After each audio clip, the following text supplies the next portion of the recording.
Dr. Phil. Welcome back for another episode of Filling the Gaps.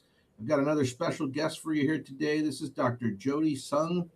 I've been interacting with Jodie now for, gosh, probably maybe 3 or 4 years. When she was first a student at Palmer, that was when we had our first interaction through the Cal Cairo organization.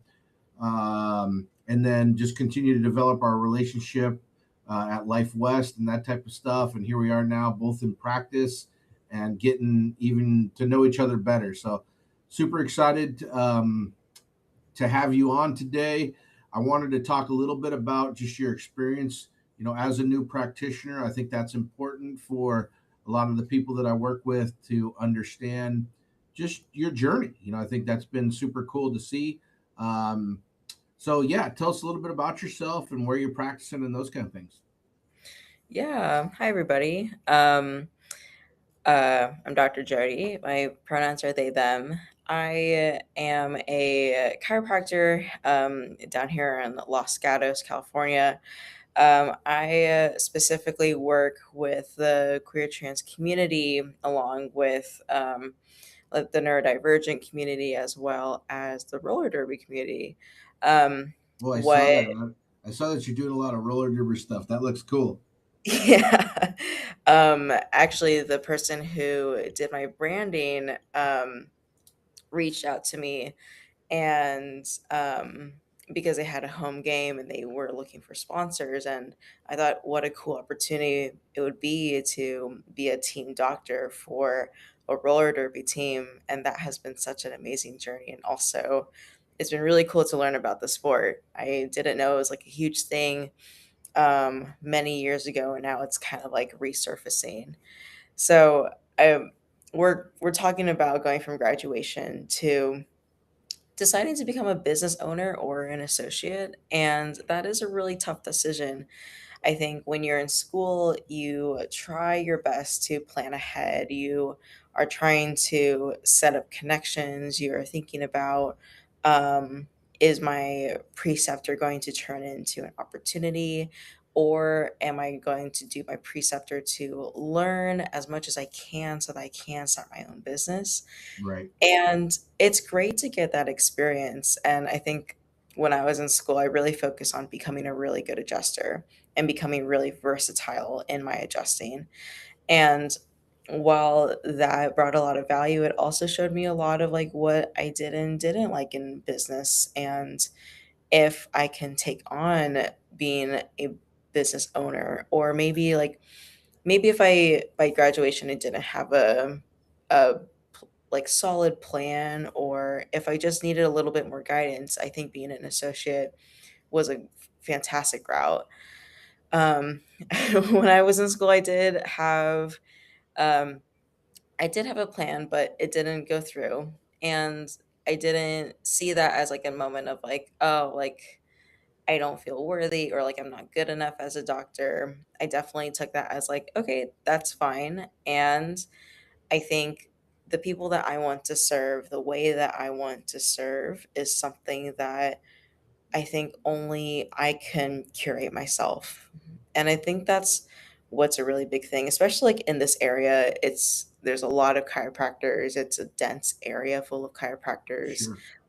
And you're always asking the question of what's going to set me apart. And ultimately, it came down to what are my values? What communities do I want to serve? Right. Do I think like if I'm forcing myself to become someone that I know that I'm not, that's probably not the right route. And it's also not going to be the most successful route either. Sure. Um, I think something to think about before graduating is what kind of life do you want to have? Sure. Um, I think that is definitely something that I wish that I had some time to reflect on, Yeah. because there was like this period of feeling lost. Like the associate role didn't work out, and so I had to decide: do I look for another associate position, or do I go ahead and take that leap? I Yeah. know that I know we at the end, talked about that a little bit too, and you had helped we have, me with when you're in school with some of the blue chip stuff that I do to help students and new graduates find job opportunities. So we've been in that discussion for a while. Yeah, absolutely. And I think too, like it's so important that Blue Chip exists because it is also an opportunity for students to also understand what the whole career of chiropractic and the networking it entails. I think it's so important to learn that like there's so much more outside of school, Yeah, that there's a lot of people who want to support you when you're done with school.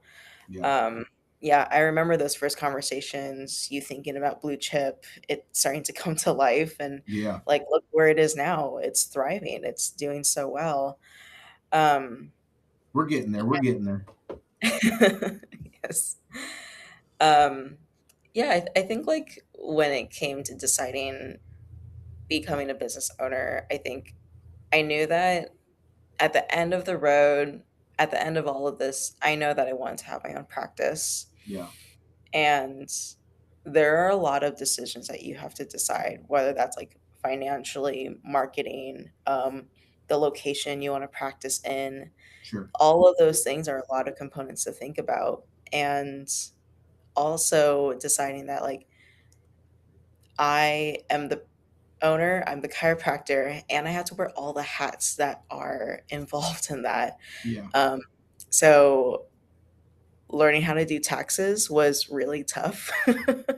yeah. And I got a CPA, and I really thought that um, if you're a first year business owner, please get a CPA. They're so helpful. Good advice. Good advice. Yeah.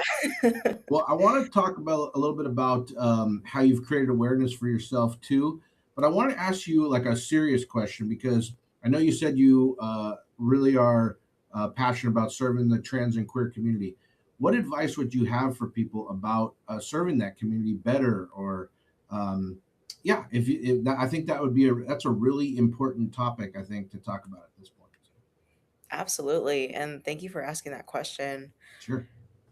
The first and foremost thing is, as a provider, you have to have someone feel seen. Asking, Seen like, yeah, like seeing, SVE. like, Okay. Oh, good. Good. Okay. I just want to make sure. Yeah. Okay. Seen. I got you. All right. yeah. Um, Having someone feel heard and seen is honestly something that a lot of folks in the community need.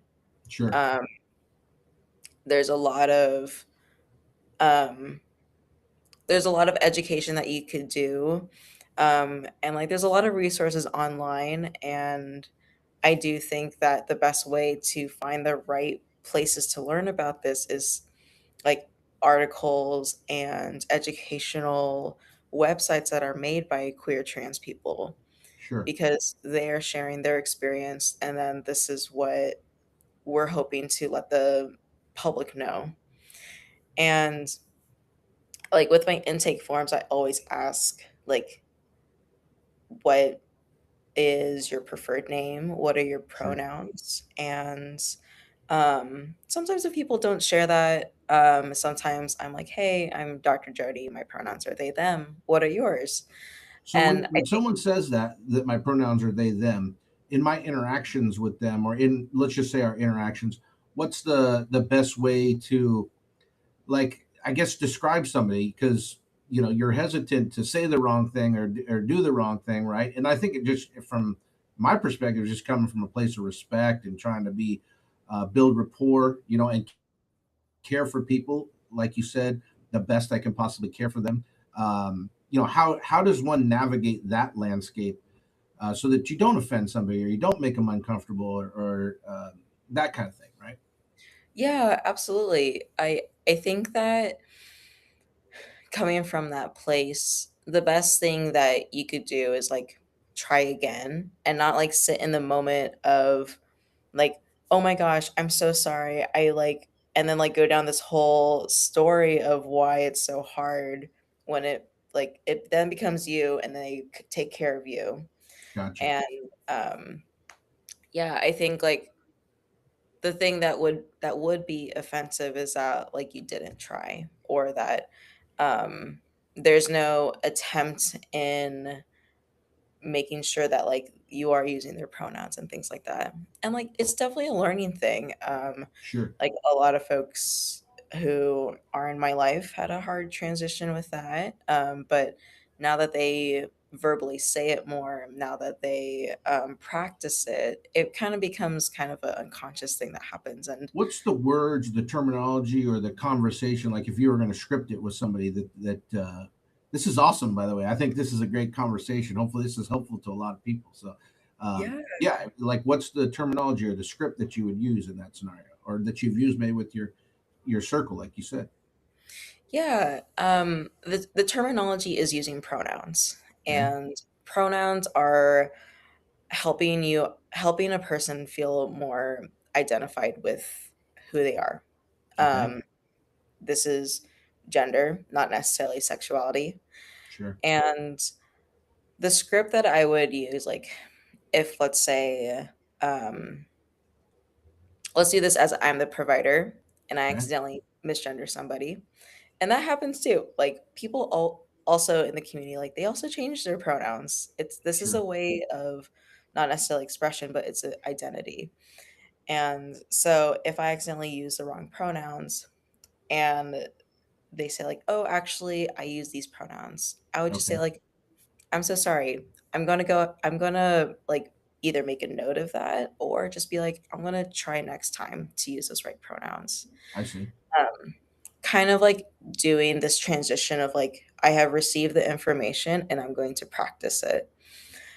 Um, something that tends to happen is that then like if that person corrects me and I go down this shame spiral of like, "Oh my gosh, I'm so sorry." Like I didn't know and like all of this stuff, it already the person is already uncomfortable and I don't want to make them more Sure. uncomfortable.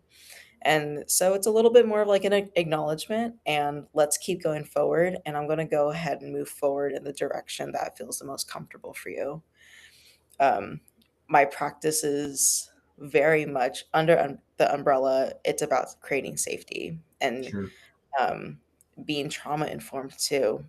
Like Hmm. sometimes it's really hard for people to communicate what their pronouns are because it's something that is new to them. They're still exploring their gender and identity. And I want my practice and the space to be somewhere that they could explore that. And Yeah. so my mind tries to stay as open as possible, even if like if it means for me to learn something new. Um, I think that's the fun part of like the community and like in practice too. I get to learn more about people's lives. I get to learn more about how people want to express themselves. And I've had quite a few patients just blossom and like bloom into the person that they are and they feel so much comfortable in their bodies. It's cool to be a part of that. But yeah, going back to that conversation, I would definitely say there's actually a lot of like articles online of like how to learn how to use somebody's pronouns and how to ask them. And I think it's called folks.com, FOLX. Okay. And it's written by the queer trans community. It's um, written by people who have gone through these experiences and Every just day, want this. probably. Yeah. I Totally, mean, this yeah, is of definitely an important topic that I know needs more discussion. So I'm glad we're able to touch on it a little bit. Um, course. but I do want to, I want you to tell people too, just about how you've created awareness for yourself, because I think that's one of the things that I've been admiring a lot about what you've been doing. So can you share that with us a little bit too, in terms of what have you been out, a year? Yeah, it's been about a A year. year. So what are some of the things that you've been doing to create awareness for yourself, or create that awareness that you're talking about? Yeah. When I first started my practice, I had this like whole list of organizations, nonprofit organizations, local county organizations, and the thing in the South Bay here is that the communities are small, but they're also thriving. So Hmm. I think that search was very much of like I describe it as like you like peek under a rock, are they there? You peek under another rock, are they there? Sometimes it's a pebble, Yeah. and the minute you find somebody in your community, you tend to like hold them close. You want to be like, hey, like, Sure. oh my gosh, you're another person. Like, please, like, let's stay connected. Let's like, I like to know who you know, and like, here's the people that I know, and you grow that. And um, when it comes to finding like identity and things like that, it was really important to me that I felt really good in my own Hmm. self, and um I felt confident in who I am and my own identity. Yeah. And you just want to find other spaces that feel really aligned. And so I've connected with Santa Clara County's like LGBTQ center called the Collective. They have been fantastic. They provide so Did you much just resource look for it me. up? Did you just look it up or okay. Okay, good. Yeah, some things you look up, some things it's a little bit harder to look up, or Sure. they're on Instagram. Um, and from there, you just meet people who are very resourced. And I didn't mean to um, interrupt you earlier. You said you were writing something too for them? oh no, I'm not writing something for them. Oh, okay. I thought you were going to say that. So, That's okay. okay. So you did that with, and as well, you did that with the roller derby community as well, or how did that come about? Yeah, the roller derby came up from, the person who did my branding. Okay. She just happens to be a graphic designer as her corporate job, but on the side, she does roller derby, which has Okay. been an awesome, awesome, transition. And, um, in this area, there's a lot of circles, and they actually somehow, like, merge together. You run into people who you know in those circles, and, It's funny like that. um Yeah. it is, and there's a barbershop who is very connected. Their name is Kelly. They run this awesome, awesome like barbershop in downtown San Jose. And talking with the owner there, he has gone through this journey, a Yeah. really similar journey of what I've done. You kind of just like go out there and you're a little bit lost, and then you just start talking to people, and then you just kind of like make your connections here and there. And um, this barber, he actually very much like helped me connect with more spaces. There's Oh, an I love amazing, finding people like that. yeah, Well, we yeah. got a couple more minutes. I wanted to just touch you. You said that you're working with the neurodivergent community, and where did you get that training, and what kind of training do you have? And if people are interested in getting more training or learning more about that, maybe how do they connect with you, or some of the training that you've gotten, that kind of thing. Yeah, yeah. A lot of the training comes from like my own personal knowledge, and then kind of like deep diving into there. There are a lot of online courses of learning about nervous dysregulation and the neurodivergent community, because Yeah. the way that that population processes really traumatic events or just processing information, it's a lot different than like, let's say, quote unquote, like neurotypical folks. Hmm. Um, I've done just like a lot of like these online like courses taught by psychotherapists Hmm. and psychologists of understanding the nervous system. I mean, chiropractors adjust the spine and the nervous system. You gotta like understand everything that happens with it, right? Yeah. And so while it isn't in our scope, it is still information that is helpful to the way that we Big time. approach care. Of course, Yeah. yeah. I love this concept of nervous system regulation. I think that's a conversation we need to continue to have more of in the chiropractic space and that kind of thing. So, well, Yeah. this is I love the conversation we've been having. It certainly seems like there's more to have, and I'm super proud of you and all of the things that you're doing and how committed you are to the profession. If people want to connect with you, what's the best way to get in contact, learn more about what you're doing, and how in ways you might be able to help them? Yeah, totally. On social media is a great way. You can contact me. My handle is at Dr. Jodie Sung, DC. Um, let's see, my email is contact at vitalconnectionschiropractic.com. Nice. Happy to have these conversations with folks and happy to have this conversation going. Awesome. Well, Yeah. thank you so much for being with us today. I'm sure hopefully we'll run into each other soon in a event here. Yeah, yeah. And thanks again. I'll until next time, we'll see you guys, and you can tune in for the next episode